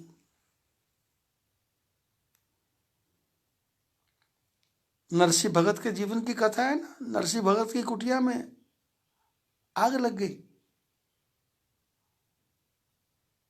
लोगों ने कहा पानी लाओ पानी लाओ, आग बुझा आग बुझा। नरसिंह भगत ने जो कपड़े थे वो भी आग में डाल दिए, खाट थी वो भी आग में डाल दी, सिरहाना था वो भी आग में डाल दिया, और जो चारों तरफ सामान पड़ा था वो भी आग में डाल दिया। लोगों ने कहा ये आदमी तो पागल हो गया। किसी ने नरसिंह भगत से पूछ लिया ये क्या कर रहे हो? बोले ठाकुर जी आग बन के आए हैं और ठाकुर जी को खुश करना है, ठाकुर जी जलाना चाहते हैं, मैं क्यों बुझाऊं? लिखा है नरसिंह भगत की झोपड़ी बनाने के लिए भगवान कृष्ण स्वयं नौकर को रूप बना के आए और बिना पैसे के झोपड़ी बना के दी। समय की ठोकर से घबराना नहीं है, उससे ज्ञान लेना है। ज्ञान, यदि आपको ज्ञान आ गया तो आपको क्रोध नहीं आएगा। यदि आपको ज्ञान आ गया तो आपको टेंशन नहीं आएगी। यदि आपको ज्ञान आ गया तो आपका मन घबराएगा नहीं, शांत चित्त होगा। आपको लगेगा क्षीर सागर में विष्णु भगवान लेटे हुए हैं और मैं उनका दर्शन कर रहा हूं। और भगवान कैसे हैं? शेषनाग के ऊपर सोए हुए हैं। अरे तुम्हारे कमरे में एक सांप आ जाए, एक छिपकली आ जाए, एक काकरोच आ जाए, तुम्हारी चीख निकल जाती है। और नारायण भगवान शेषनाग की गोदी में सोए हुए हैं। कितना बड़ा कलेजा होगा, कितना बड़ा दिल होगा। शेषनाग हजारों फन है, उसकी गोदी में सोए हैं। इतना बड़ा कलेजा बनना करना पड़ेगा, इतना बड़ा मन करना पड़ेगा कि तुम शेषनाग के बीच में भी शांत चित्त, शांताकारम भुजग शयनम, शांत है। सांप के बिस्तर पर लेटे हैं। और शंकर भगवान गले में सांप लपेट लिया। डर किस बात का? सैया कहे भय कोतवाल, अब डर काहे का। जब ठाकुर जी कोतवाल है, तेरा राम जी करेंगे बेड़ा पार, उदासी मन काहे को डरे।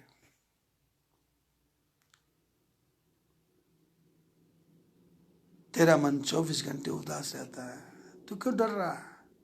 देख, दुर्गा माता शेर पे बैठी है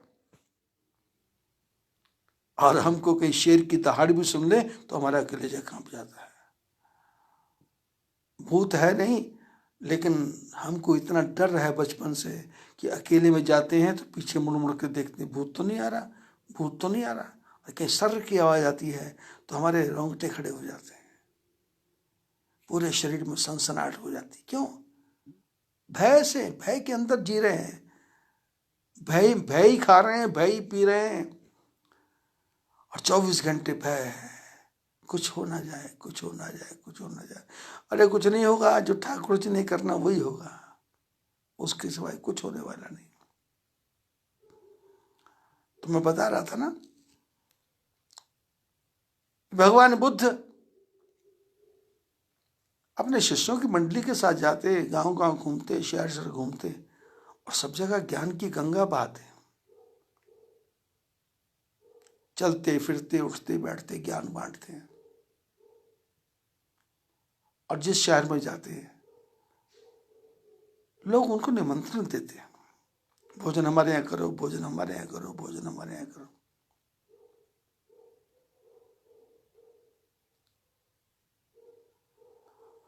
सारे नगर में, सारे शहर में, सारे राज्य में चर्चा हो गई। तो राज्य का जो राजा था उसके मन में भी आया कि मैं भी दर्शन करने चलूं।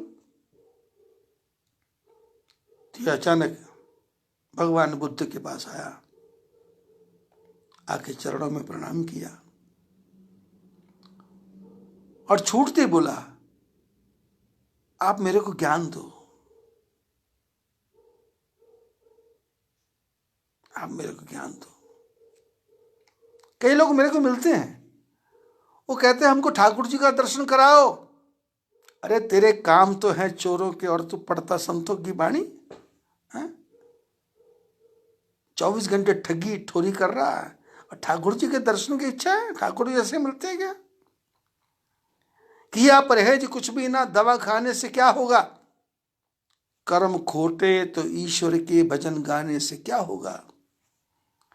समय की एक ही ठोकर बदल देती है जीवन को, जो ठोकर से नहीं समझे तो समझाने से क्या होगा?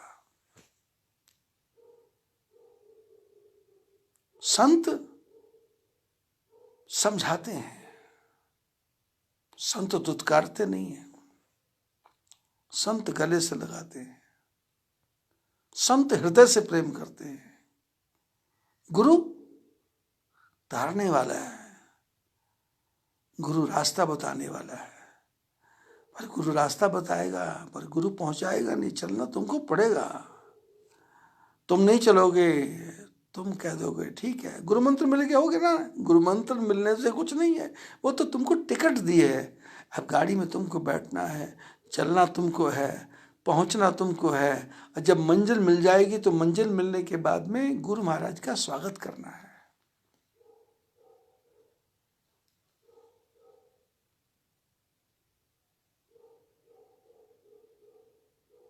गुरु महाराज की उपेक्षा नहीं करना।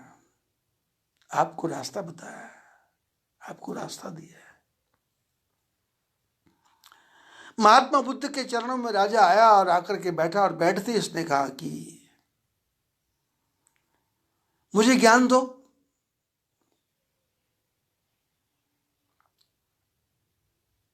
मुझे सच्चे ज्ञान की तलाश है।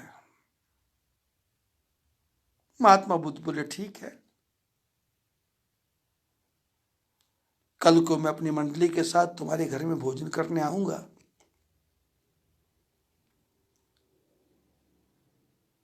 जो तुम घर में भोजन बनाओगे वो हमको भोजन खिलाना। फिर उसके बाद आगे ज्ञान की चर्चा होगी। राजा प्रसन्न होकर घर गया, अनेकों प्रकार के भोजन बनाए। 11 बज गए, 12 बजे, महात्मा बुद्ध नहीं आए, 1 बज गया, राजा भूखा है।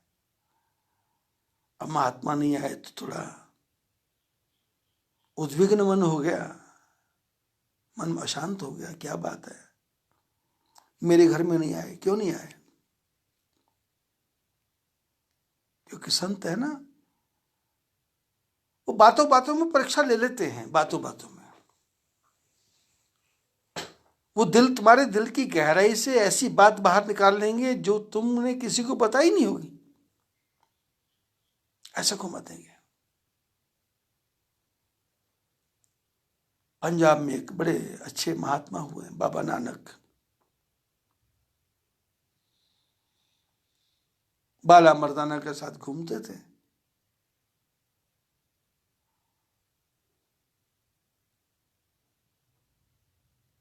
गांव के, नगर के, शहर के सब लोग उनका स्वागत करते थे। जिस नगर में पहुंचे उस नगर का सेठ था जिसका नाम था मलिक भागू।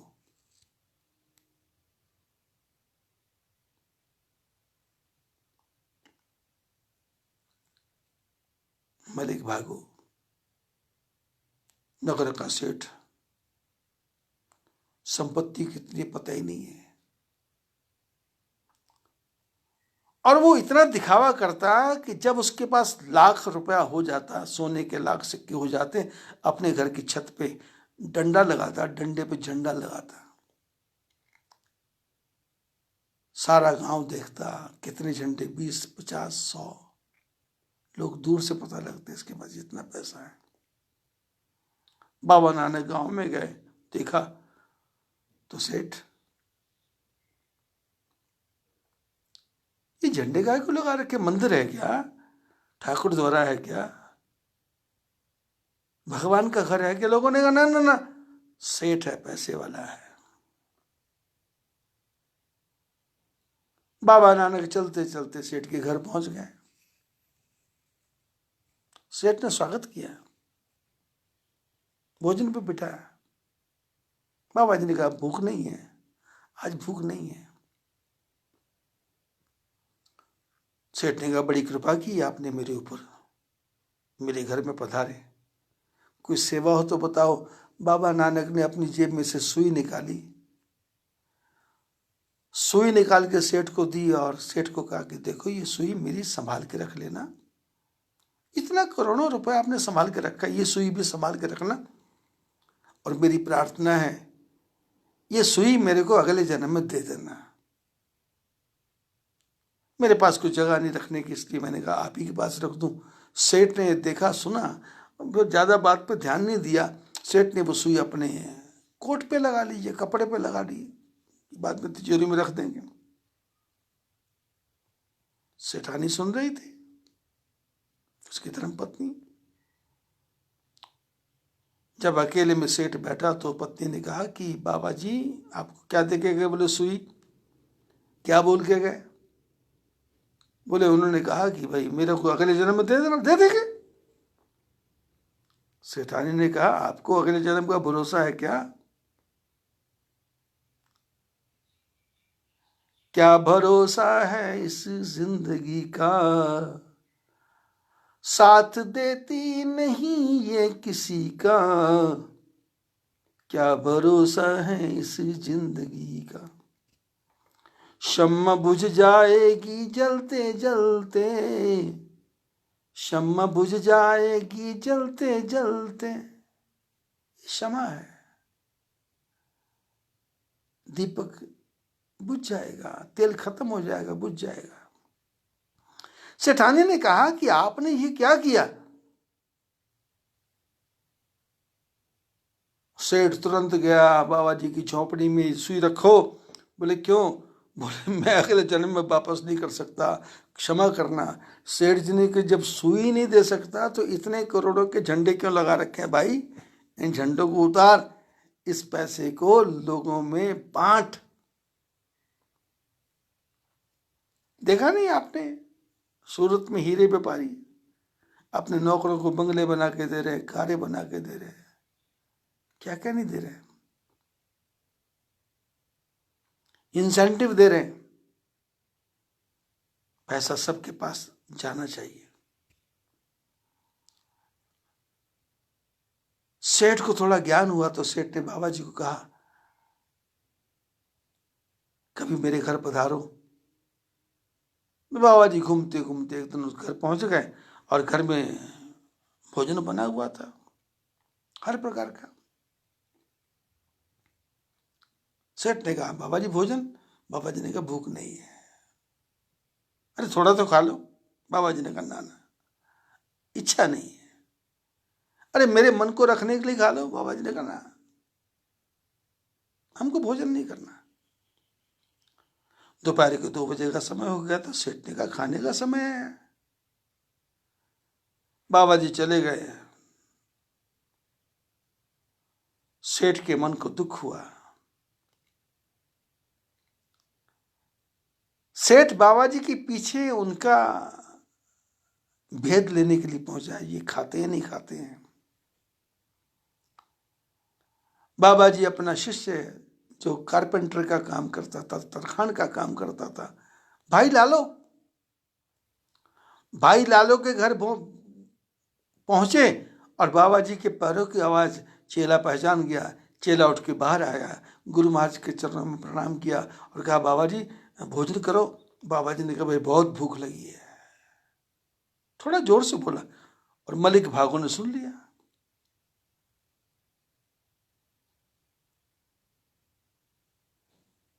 इस भाई लालू ने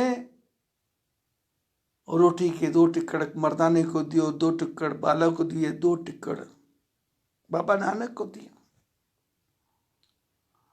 बाबा नानक भोजन करने ही लगे थे, मलिक भागो पहुंच गया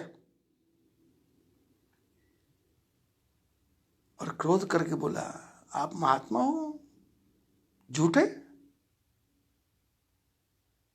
मैं भोजन करा रहा था तो आपको भूख नहीं लगी और ये तरखान के पास आके भोजन कर रहे, आपने मेरी उपेक्षा की, आपने मेरा अपमान किया।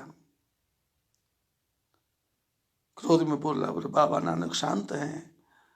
बोले भाई ऐसा करो तुम भी अपना भोजन मंगवा लो। मलिक भागो के साथ में उसके नौकर थे, भाग करके घर से जलेबियां लेके आए, पूड़े लेके आए, खीर लेके आए। बाबा नानक आसन पे बैठे और आसन पे बैठ के मलिक भागो को बोला सामने बैठो, अब तुम ही बताना कि मैं खाऊं या नहीं खाऊं। बाबा नानक ने एक हाथ में मलिक भागो की जो पूड़े थे वो रखे और एक हाथ में भाई लालो का मोटा सा रोट रखा।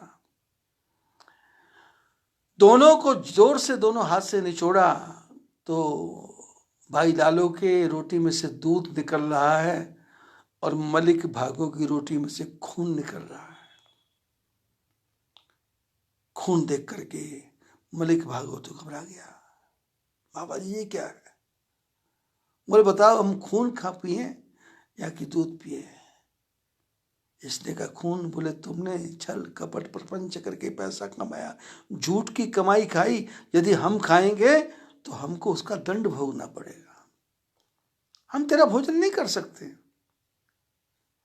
हम भाई लालो की रोटी खाएंगे।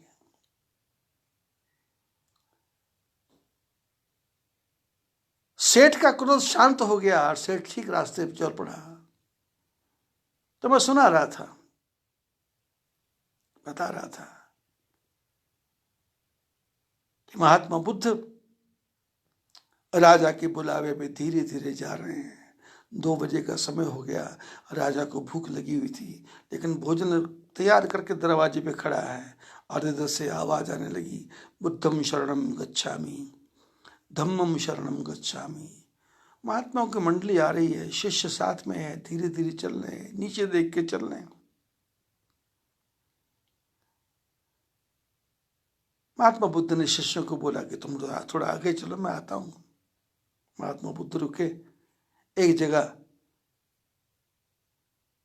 किसी जानवर ने गंदगी कर रखी थी, लैट्रिन कर रखी थी। महात्मा बुद्ध ने वो लैट्रिन उठा करके अपने कमंडल में डाल ली और धीरे धीरे चलते चलते राजा के दरबार में, राजा के महल के बाहर पहुंचे। तो शिष्यों ने रास्ता दिया, महात्मा बुद्ध आगे गए। महात्मा बुद्ध का नियम था, जो भी भोजन है, रोटी दाल चावल खीर जो भी है, एक ही कमंडल में डाल देते थे। तो राजा ने खीर बनाई थी बहुत बढ़िया, तो सोचा खीर ज्यादा दूंगा। कड़छी से खीर निकाली और निकाल के जब कमंडल में डालने लगा तो देखा कमंडल में तो कचरा है, कमंडल में तो गंदगी है, कमंडल में तो बास आ रही है। राजा ने कहा, महात्मा जी क्षमा करना, आपका कमंडल तो गंदा है, ये मैं खीर डाल रहा हूं, ये खीर खराब हो जाएगी। महात्मा बुद्ध ने कमंडल पीछे खींच लिया। बोले क्या बोला आपने? बोले कमंडल गंदा है, खीर डालेंगे तो खीर खराब हो जाएगी। महात्मा बुद्ध बोले, भाई तेरा जो बुद्धि है ना, तेरी बुद्धि का जो कमंडल है वो गंदा है और मेरा ज्ञान खीर के बराबर है। यदि मैं खीर तुम्हारी बुद्धि रूपी कमंडल में डालूंगा तो मेरा ज्ञान भी कचरा हो जाएगा, मेरा ज्ञान भी गंदा हो जाएगा। इसलिए पहले अपने दिमाग को साफ कर, अपने मन को साफ कर, उसके बाद गुरु महाराज के शरण में जा, फिर तो कुछ नहीं करना पड़ेगा। खिड़की खुलेगी तो प्रकाश आएगा, दरवाजा खुलेगा तो प्रकाश आएगा। घूंघट के पट खोल री तो है पिया मिलेंगे।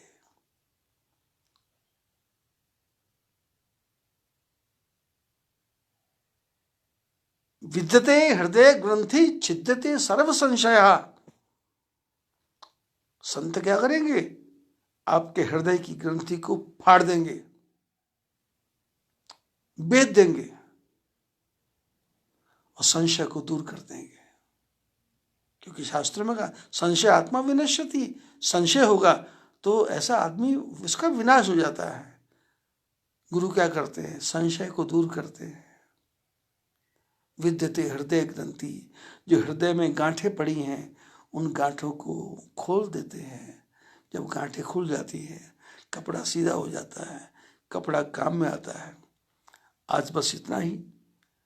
बद्री विशाल की कथा अब चल रही है, देखो कब समय मिलेगा। बस आप लोगों तो से तो मैं एक ही प्रार्थना रोज करता हूं, जो सत्संग मैंने सुनाया है आपके सबके फेसबुक पे आ गया होगा, इसको लोगों के पास आग्रह के साथ भेजो, कमेंट लिख के लोगों के पास भेजो कि इसको सुनो। और एक बार नहीं, 2 बार नहीं, 3 बार नहीं, 4-4, 5-5 बार सुनो। 1 घंटा से ज्यादा सत्संग हो जाता है मेरा। और 2-4 बार सुनने के बाद में बात समझ में आएगी, बात पल्ले पड़ेगी। ये तो बात सिर से ऊपर से निकल जाएगी, हृदय में बाण नहीं लगेगा। गुरु हृदय में बाण मारते हैं, गुरु हृदय की गांठों को खोलते हैं। जेड़ा मन दिया बागा नू मोड़े, ऐसा कोई संत मिले जो तार हरि के संग जोड़े, ऐसा कोई संत मिले। ज्ञान की चर्चा हुई, आपके पास ज्ञान आया, आप इसको आगे बांटो, इसको शेयर करो, इसको पोस्ट करो और लोगों को कमेंट लिख के भेजो कि सुनो। जैसे लोगों की सालगिरह होती है, जन्मदिन होता है, एनिवर्सरी होती है, फेसबुक पे आता है मेरी 5वीं शादी की है, 15 साल हो गए, 5 साल हो गए, कहाँ कचरे में फंसा हुआ है, दिखावे के लिए गुब्बारे लगा दिए, दिखावे के लिए केक लगा दिया, और देखने वाले सड़ रहे हैं, फूक रहे हैं, वैसे हैप्पी बर्थडे कर रहे हैं। आपको आपकी एनिवर्सरी की किसी को पड़ी नहीं है, अब तो देखा देखी,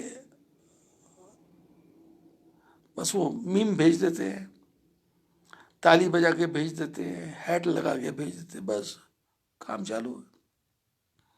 पर हमको लोगों को बोलना है कि सत्संग को सुनो। मेरे को कमेंट लिखने की जरूरत नहीं है, मेरे को तो पता है कि मैंने आपको असली माल दिया है, मैंने आपको धोखे में रखा नहीं, मैंने आपको नकली माल नहीं दिया, मैंने तो साफ साफ परोसा है। लेकिन जब आपकी आंख ही खराब है तो मैं क्या कर सकता हूँ, जब आपकी बुद्धि में गंदगी भरी पड़ी हो तो मैं क्या कर सकता हूँ। ज़्यादा से ज़्यादा बांटो, ज़्यादा से ज़्यादा शेयर करो, और कभी समय मिले तो बद्री, केदार, गंगोत्री, यमुनोत्री की यात्रा करना, जो जून महीने के बाद में शुरू होगी। तब तक मैं भी कोशिश करूंगा कि सत्संग चलता रहे, भजन चलता रहे, क्योंकि हमको भी और कोई काम नहीं है, यही काम है। आश्रम है तो 10-12 हजार कदम चल पड़ते हैं प्रातःकाल, और YouTube का सदुपयोग करते हैं, उसमें महाभारत का प्रसंग आते हैं, कान में लगा करके सत्संग सुनते जाते हैं, पैदल चलते जाते हैं। और कृष्ण की लीला, कंस की लीला, अघासुर बकासुर, भीष्म की बातें हैं, ज्ञान की चर्चा सुनते हैं, समय पास हो जाता है। और 2 बजे से लेकर 5 बजे के बीच में कभी भी जब समय मिलता है तो फिर सत्संग भी कर देते हैं, और आप लोग ध्यान से सुनते हैं। मैं देखता हूँ कि आप में से कई लोग तो ऐसे हैं, वो मोबाइल खोल के बैठे रहते हैं कि कब महाराज जी शुरू करेंगे, कि हम ताज़ा ताज़ा माल ले लें। अरे नहीं, फेसबुक भी 24 घंटे ताज़ा है, जब भी खोलोगे। 11 तारीख से आज 27 या 28 तारीख हो गई, क्योंकि लॉकडाउन के चक्कर में पता ही नहीं चलता कितने दिन हो गए, कितने नहीं हो गए, सोमवार कब है, मंगल कब है, बुध कब है, वीर कब है, तो पता चलता नहीं है। और दिवस जात नहीं लागी वारा, दिनों को जाने में देर लगेगी कि नहीं। आप जिसको दुख बोलते हो उसको मैं अवसर बोलता हूँ। हमारे भाग्य में ये अवसर आया है, इसको आप भी सुनो, लोगों को भी सुनाओ। आश्रम अपना संभाव आश्रम पोस्ट मायापुर, जिला चमोली, उत्तराखंड में है। बद्रीनाथ से 90 किलोमीटर पहले है। लगभग 1000 से ज्यादा लोगों के रहने की व्यवस्था ठाकुर जी की कृपा से हो गई है, और इसमें मेरा कुछ भी नहीं है, लोगों का दिया पैसा है, लोगों के काम में लग रहा है। मेरे को तो 3 रोटी सवेरे खाना है, 3 रोटी दोपहर को खाना है, 1 रोटी या 2 रोटी सवेरे नाश्ते के साथ करना है। मेरा अपना कोई खर्चा नहीं है। आप जो भी धन देते हो वो अच्छे काम में लग रहा है, और मेरे सैकड़ों शिष्य हैं जो हर साल ही आश्रम में योगदान भेजते रहते हैं। आप आओ, आश्रम का दर्शन करो, बद्रीनाथ का दर्शन करो। आप जब आएंगे तो जहाँ सत्संग सुनने को मिलेगा, यात्रियों की सेवा करने का मौका मिलेगा, घर से दूर आके आप रहोगे, तो आप सबको सादर निमंत्रण। बद्री विशाल भगवान की जय, सद्गुरुदेव भगवान की जय।